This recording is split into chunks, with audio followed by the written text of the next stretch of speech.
अस्सलाम वालेकुम व्यूअर्स, ये मैं मैसिडोनिया और अल्बानिया के बॉर्डर पे हूँ।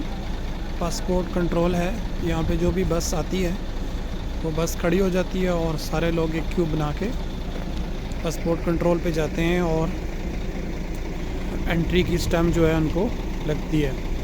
इन कंट्रीज़ में एग्ज़िट की स्टम्प नहीं है लेकिन एंट्री की स्टम्प है। मैं जब सर्बिया से मैसिडोनिया एंटर हुआ तब भी उन्होंने मुझे थोड़ी देर के लिए साइड पे खड़ा किया और मेरा पासपोर्ट वो ले गए और तकरीबन 5 से 10 मिनट बाद मुझे पासपोर्ट दिया। लेकिन उनका बिहेवियर मेरे साथ बहुत अच्छा था। कुछ थोड़े से उन्होंने मुझसे क्वेश्चंस किए कि आप क्यों आए हैं, कहाँ रहेंगे, इस तरह की चीज़ें।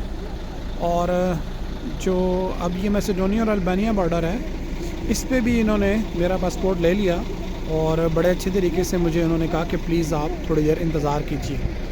लेकिन इन्होंने मुझसे कोई सवाल नहीं किए, कुछ भी नहीं पूछा।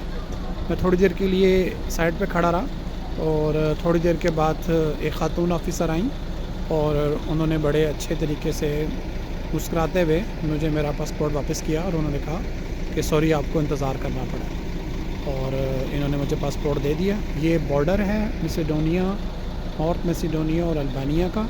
और ये यहाँ पे इनकी लोगों की इमिग्रेशन जो है वो हो रही है और लोग जो हैं वो इंटर हो रहे हैं। ये हमारी बस है जो नॉर्थ मैसिडोनिया की सिटी स्कोपिया, जो उसका कैपिटल है, वहाँ से चली थी और अब ये अल्बानिया के कैपिटल तिराना की तरफ जा रही है।